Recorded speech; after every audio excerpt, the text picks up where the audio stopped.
Yeah. Is this thing running? It's running. Oh, hey, welcome back to Talking Racine. I'm Dr. Ken Jorgen, your host, and I have no idea who these guys are.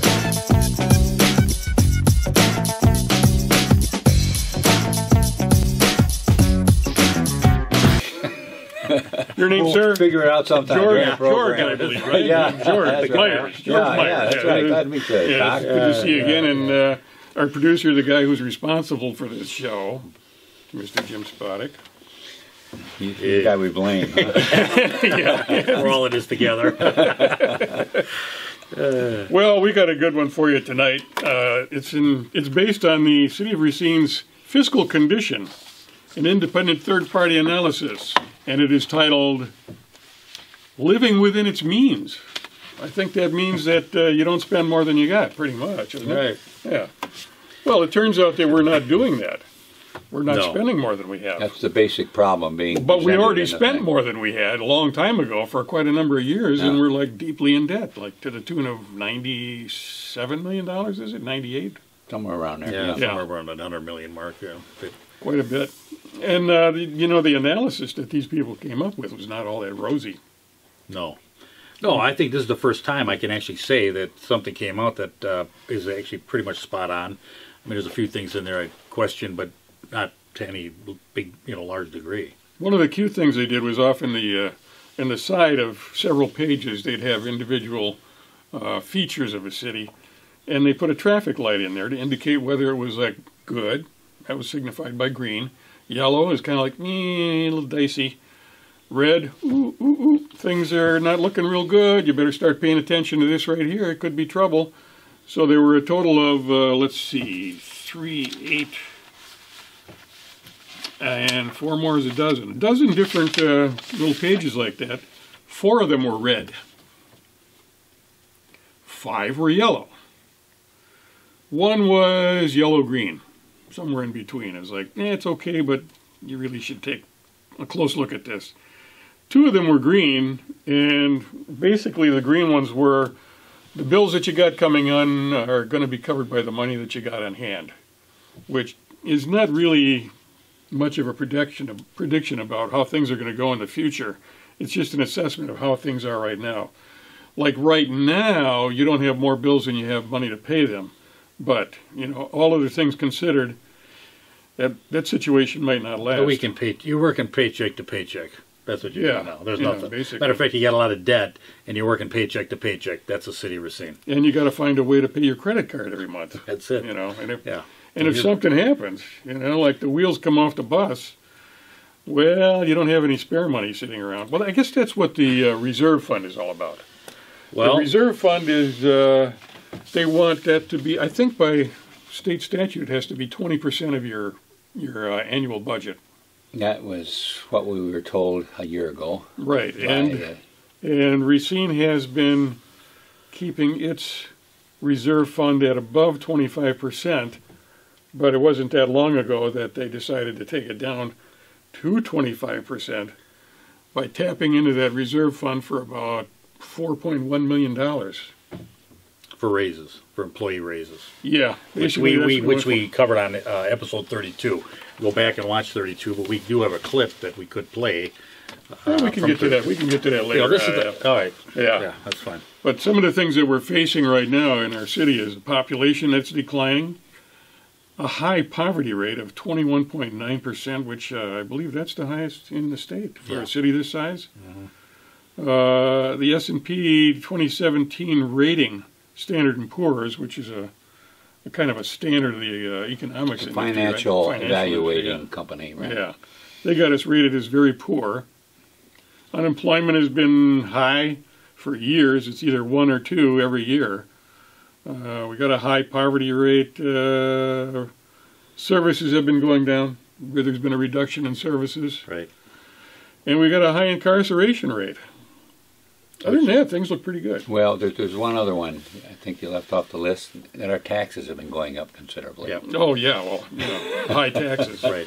How did I not? We are. Let me put that in all caps here, because regionally we are by far the highest taxed municipality in the area. Yeah, we're more than double more than double the of the local For Caledonia. municipalities, but more than double their tax rate, which is Mount Pleasant's. Yeah, I think Is it Mount Sturtevant Pleasant were- or Sturtevant were 3 times as high. I think Three it's page times as high as 19. Sturtevant, right. I'm going to Yeah. put it on the website so people can, pull up this report and read it. In fact, you're going to put this whole report The up, whole right? report, yeah. I'd advise you to go and take a look at this. I mean, you don't have to read it word for word. There's certain things you can go to, like these charts, and it'll just blow your mind. Well, to summarize, basically, what you talked about, Jim, we have a decrease in population, an increase in taxes, neighborhoods having trouble, and poverty rate going up, and cutting services. Now, altogether, that's not a real happy mixture. No.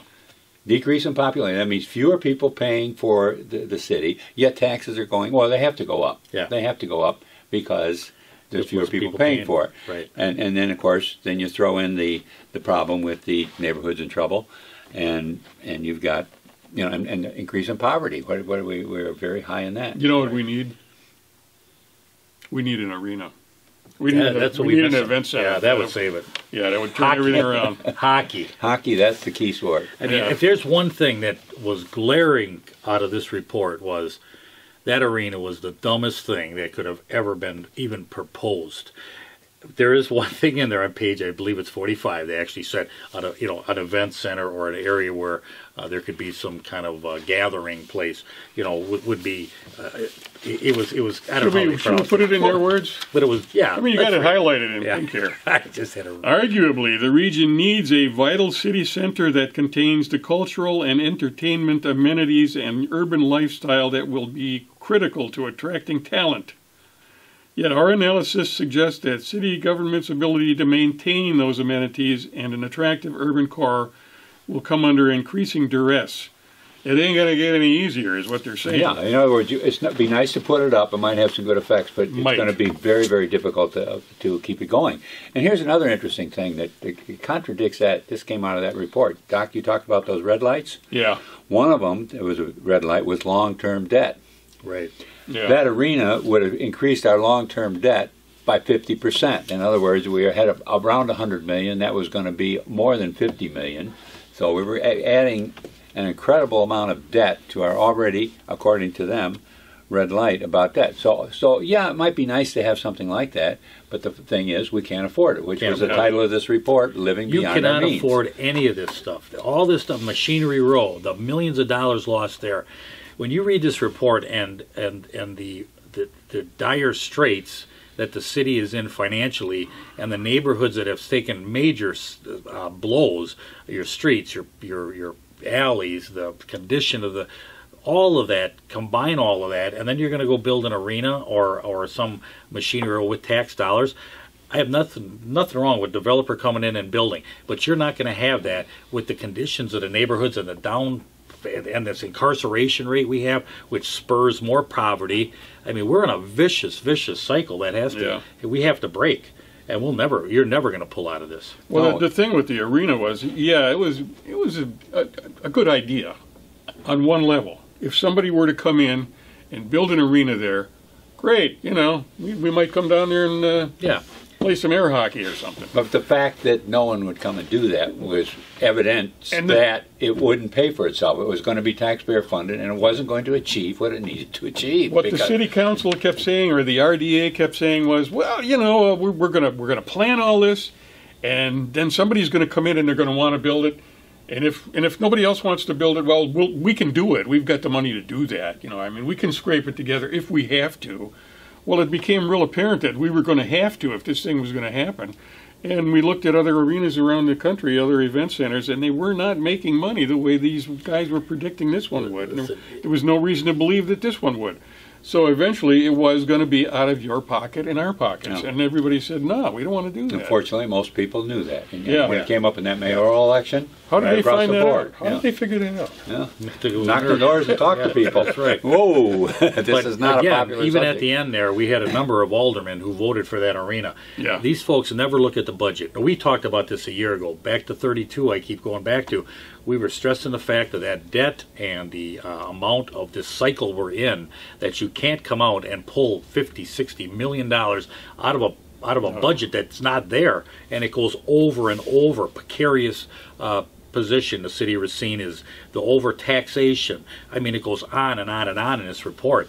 The only highlight was the fact that we had revenues, which they were unaware of the fact that they robbed the revenues to pay for employee benefits, which we'll play a little clip at the end.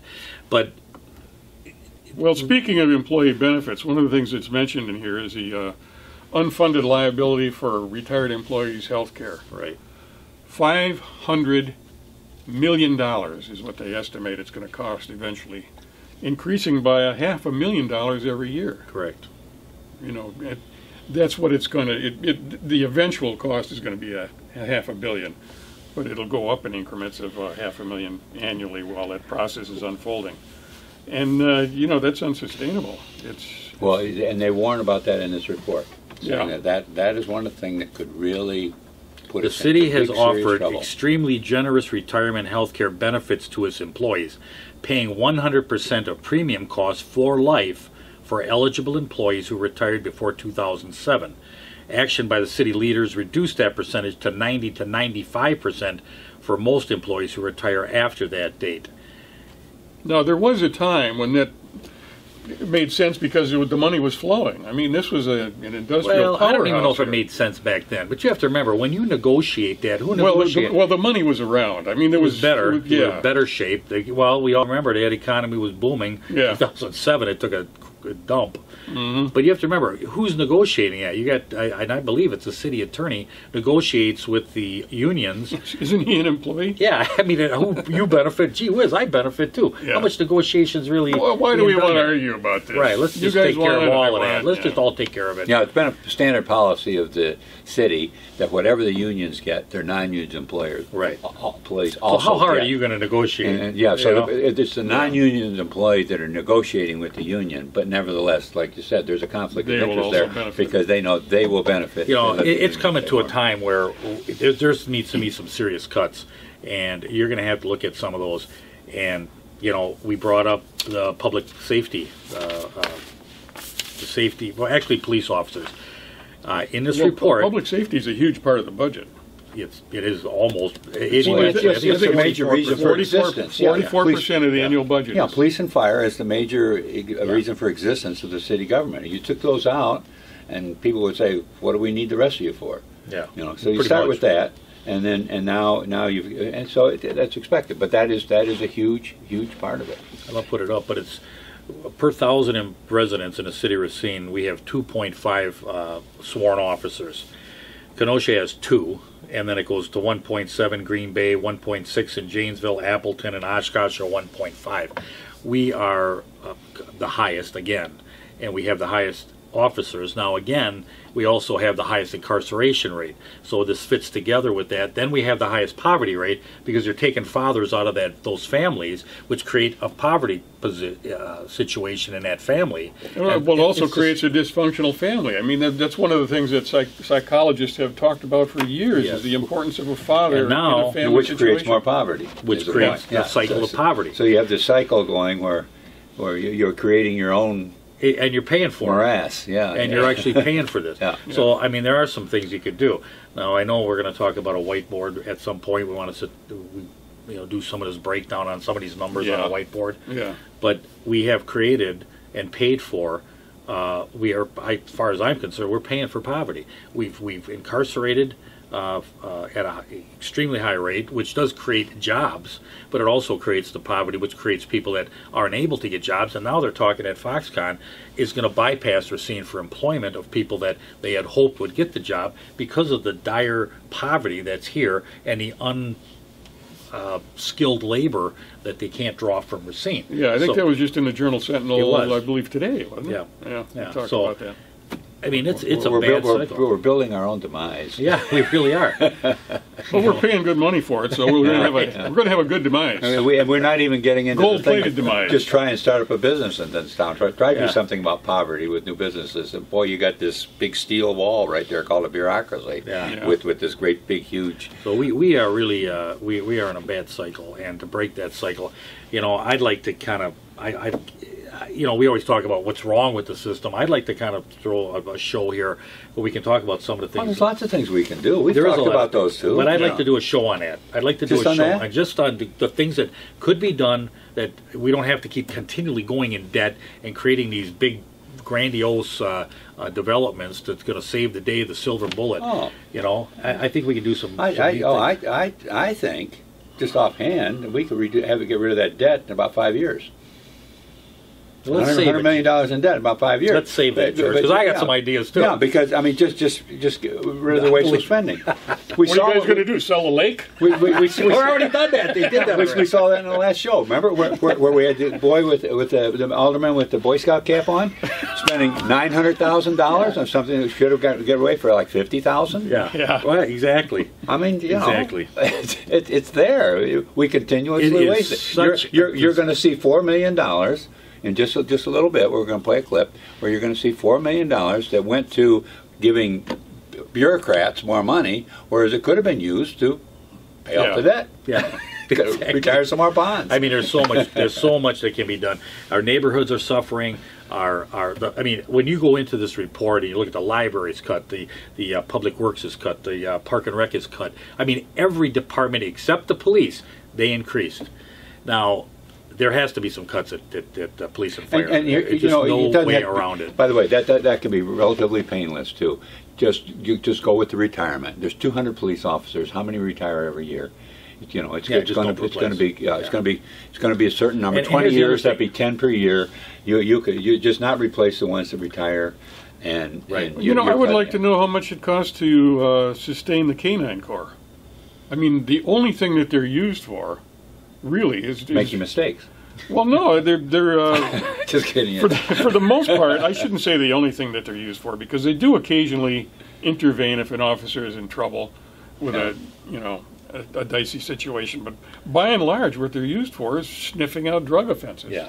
Right. You know, and, And we talked about the war on drugs and what a horrible failure that has been. And the studies at the dogs and the number of mistakes they make Yeah. in finding drugs. I mean, there's a lot of it's not problems. like they're. Why are we auditing? I mean, this. You know, we always talk about audit. This is probably the closest thing we've ever come to an audit since 2009 that I can remember.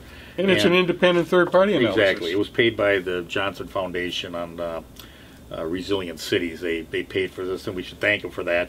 But why? You know, before the election of Corey Mason, this $100 million, we kept, these guys are crazy. They don't know what they're talking about. And you know, I just like to say, you know, we should. What we talked about was exactly what's in that report, and we didn't miss a thing. The other thing is, even the reserves, they missed the reserves. We'll show that. So even if you're crazy and don't know what you're talking about, occasionally you get things right. Even a blind chicken gets a kernel. I think it goes to the colonel, is what you said. But So speaking of Corey and taxes, I can't help but bring this up because it irritates me. The fact that the assessment on the house that he's living in went down by $175,000? roughly, yeah. And no other houses in the neighborhood No. went down? They went up. That's on They went Michigan, up. at Michigan Boulevard, right? Oh, Lighthouse Drive. Oh, Lighthouse Drive, is it? Oh, Lighthouse okay. Drive. Yeah. Okay. That's unconscionable. I'm sorry. Yeah. I mean, come Well, on. you're the king. You're the king. When you're the king, you get things. You know, that's what happens. I mean, this is the way. I mean, this city has been robbed for so many years, so poorly managed, and it's absolutely. Well, the bureaucracies have all been politicized. You know, George, if you ran it, we're paying top dollar for the staff. I would bring in the best of the best that you could bring into this community to say, we've got these issues here, we need to correct these issues. Let's get on some firm financial footings first, and then we can develop further on. I mean, Wait a there's a minute, lot when of you say bring in the best of the best, Yeah. to replace the ones that we have? Yes. Because we're already paying salaries that are like on a par with other communities Absolutely. that And do we have really good management? No. Wait a minute. No. I said we're already paying salaries equivalent to what other cities are paying that do have good management. Correct. Okay. Yeah, that's what. Yes. Yeah, Absolutely. okay, yeah. No, but So why don't we have the best? Well, because We don't. No, I'm going to tell you, because it's all political. We bring in people that are Connected somehow. this I is mean, how it works. A fine example is Tom Friedel. You know, I don't have anything against Tom personally, but he was the mayor's cousin. Yeah. And Well, he and comes in and he gets top dollar for his work. It was all a control thing from the top. You had a mayor who wanted to control these departments, so he brought in people that were somewhat challenged in other places, Malleable. basically, and that's what we got. I don't believe we have people that really are the best interest of this community, and I don't care who you go to other cities and anywhere in this country, and you can see some fantastic work by city planners, city and attorneys. We're being sued continuously. It never stops. And why is that? Because we got poor city department of attorneys. It's just a poor department. Poor planning, poor public works, poor building. Maybe we're okay there, but most of these departments are run poorly. And of course, now we got to cut them down. Now they got this excuse we don't have the money. But what happened all this period of time? I'm sorry, but it's just you don't get this condition, and you don't get to this level if you were top notch and really watching and working for the betterment of the community. You just don't get here. You don't get here by accident. Well, you know how the statistic on lottery winners is that 70% of them are like bankrupt just several years after they win the lottery. I think post World War II Racine was an industrial powerhouse. It was like we won the lottery. Yeah. I mean, money was flowing. Oh yeah. And so the idea of stupid spending became the norm. Well, you know, the lottery money's pretty much run out. The industry has left. The money is not flowing like it once was, and now we're facing with some very difficult decisions. And we need some people to make better decisions than the ones that we've had in there in the past, because they've led us down a rosy path that has gone to poverty, basically. Yeah. I mean, we're close to poverty. Well, I think it goes a little deeper than that, though, if you're going to correct it. I think it's going to get back to the people themselves, getting some aldermen in there that really care more about the people than they care about the bureaucrats that are doing their dirty work for them. So it's a big problem. And you know, you say, Jim, get some really good people in here. Find me a town that works that way. We keep hearing about towns like Detroit and various other communities where we got Jim Pelenick from, Rio Rancho, you know, where we got Amy Conley from, you know, what was the name down there? Tinley Park. Tinley Park. You know, they have the same problems. People get into government; they're spending. Well, they had the same problems. They're spending other people's problems. money. Yeah, well, they're spending other people's. Well, but they had them, and then they pass them around. I mean, they're going from job to job, and communities keep picking them up. And somewhere along the line, we've got to get smart about this, and I think it's going to be us that have to get smart about it. Well, I agree. You know, it's not going to be just hire somebody, and they're going to be suddenly smart with everybody's money, because we've had some. I think thinking back, we've had some good quality people at the city of Racine that had the best interest of the community, and I don't know if that's necessarily what we have today. I mean, we've had, I believe under John Digger, we've had this, you know, we're going to move our way up the political ladder, and hopefully we get to another level of position in government at some point. Well, you know. but and remember, we just got the city administrator a couple of mayors ago, and ever since then it's been a mess. Yeah. And that's where it gets back to the people and the aldermen to get rid of that position. Right. Put it back in the hands of a mayor, and then you'll get a mayor in there that cares about it, and now you got a chance. How many aldermen do you think are going to read this? Oh. Really? I don't know. Why don't we... Maybe one. I'll tell you what, if you Two. read this, just send us an email. If you're an older person, send us an email and tell us that you read it. Yeah. We'd be interested in knowing how many. No, of you this is actually your do. report, not our report. And this is the one that was reported by the Journal-Times on the front page, Yes. right? Yeah. So it's not like it's a secret report or anything like No, that. This we is can get it. We'll get And it. you can do it in just a couple, 3 hours. You know, I read pretty much the whole thing word for word this afternoon. Not totally word for word, but pretty much. No, but I mean, it's a fairly easy read. Yeah. Yeah, and it's So, fairly a lot of understandable. charts, a lot of pictures. Yeah, Yep. right. So get with the program and take a look at it. You know, speaking of aldermen, we got Sandy Widener was reelected. She's Right. been a voice of opposition to a lot of the nonsense the things that we recognize as nonsense down at City Hall. And Dennis Weiser, who was one of the people that we have often accused of the nonsense, was voted out. He's replaced by Kerry Glenn. Right. Q.A. Shakur's race, he won it on election day, but it was by 3 votes. And they're going to have to re-examine that and make sure who the actual winner was. And Tracy Laren remained in. Correct. Yep. And she was a first-term alderman. Now she's starting her second term. But the whole complexion of the city council could change a little bit. I mean, I get a sense that the power is shifting somewhat.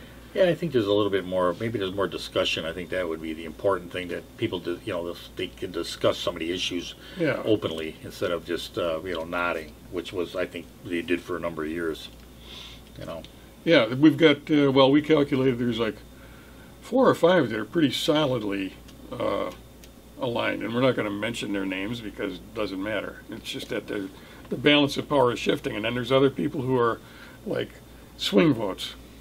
So it's no longer like 14-1 or 13-2 or something like that. Right. It's going to be a little bit different. Yeah, I think so. Yeah. So that's if we get aldermen in there that are communicate better with their constituency and then vote the way the constituency wants them to vote sensibly, I think you'd see a lot of changes. Yeah. Yeah. Some of these aldermen, they're notorious for not answering their phone calls, and their voicemail's full, and it's like that's not a good scene at all. When all they're doing is listening to the bureaucrats and voting the way the bureaucrats. Mm-hmm. So we're going to listen to Dave Brown. Yep, let's listen to it. Yep. Okay. Go ahead and fire up the clip.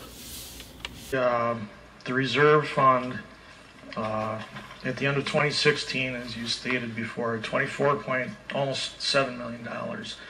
That represents over 30% of subsequent years' budgets.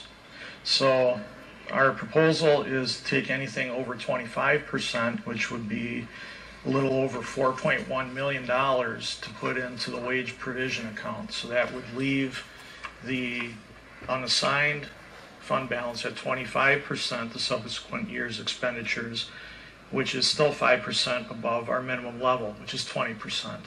So we are not drawing everything down that we possibly would have to. So what they're doing, everything over the 25%, which is 5%, like you said, over the minimum amount. The minimum amount they wanted was 20. 4.1 million is apparently over the top. Right. They want to take that. Let's take that reserve. Let's not use it for the problems in the community, flood, tornado, whatever we need extra money for. Let's put that into the wage. What do you call it? The wage provision. Meaning, let's take that and spread that out among us employees. And it's not supposed to be used for that. No. I mean, you can do that on an emergency basis. You but do it in a budget. Yeah. When a budget time comes, are we going to give the engineers a raise? Are we going to give all the sanitation engineers a raise? I mean, that's how you do it. That was that you don't come in the middle of the year and say, "Hey, let's divvy out some raises." Exactly. That's the most wildly undisciplined part of this whole issue, and that is the fact that there's a budget already set up for this year, for 2017. Right. They went through excruciating maneuvers during the end of 2016 to get this budget written out, and this is what we're going to be. And now it's like once they get it, who cares? Right. Yeah. We're just going to. We got this extra money. Well, how did they find this extra money? This is the thing. Where did this extra money come from? We shut off streetlights. I mean, 2 or 3 years ago, they were shutting off streetlights, asking the nonprofits to donate to the city. We're in such terrible, financial shape. Our reserves are down. All of a sudden, now we got all this extra money in the reserve. Let's just dole this out to the employees. And that is an amazing action. So, depending on how the budget shakes out, what other things are done, we would use anywhere from probably $1.2 to $1.6 million of that in 2018. Then going off into the future, obviously we don't have crystal balls. We don't know what's going to happen. There are many, many variables that go into it. It's going to depend on the service levels that you all demand in the city, the use of technology.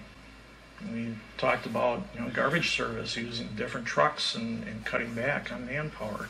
And ultimately, it depends on the action and vision of this council and future mayors. So there it was, 4.1 million, and it was going to be like a $1.8 million, was it, next year? Yeah, this year, this 2018. Year. That was in 2018. August of 2017. Right. Yeah, and that's what we talked about. And then the reserve. Now they talk about how the reserve is in this report, how it's been handled well, And well, you can see how well it is. They handled well. The only part that was well in the city of Racine, and they snatched $4.1 million out of it for. Yeah, this looks pretty good. This is well taken care of. Let's rape it. You know, the funny thing, the funny thing is, Dickert is now gone. Weiser is now Gone. Well, no, he's actually at this time he is the acting mayor. So now, Wait. What do you mean he's At the time of the at the time of this, Oh, yeah. I'm sorry. he's the acting mayor. Yeah. So now let's see. You know, nobody's around watching. Let's go in and snatch $4.1 million for employee raises, and of course the upper management gets the money. Well, Yeah. and who got the biggest raise? The single biggest raise. Who got it? The The Baker. director of finance, the guy that was explaining that they needed this Yeah. money. And the people that they were giving the raise for, the reason for it was the mechanics and the Engineers and nurses. engineers Yeah. and nurses, and they got like 50 cents an hour raises. $1 or something like Yeah. that. I mean, it was Yeah. very And, much. and what did Dave get? $10 an hour? $10 an hour. Yeah. Yeah.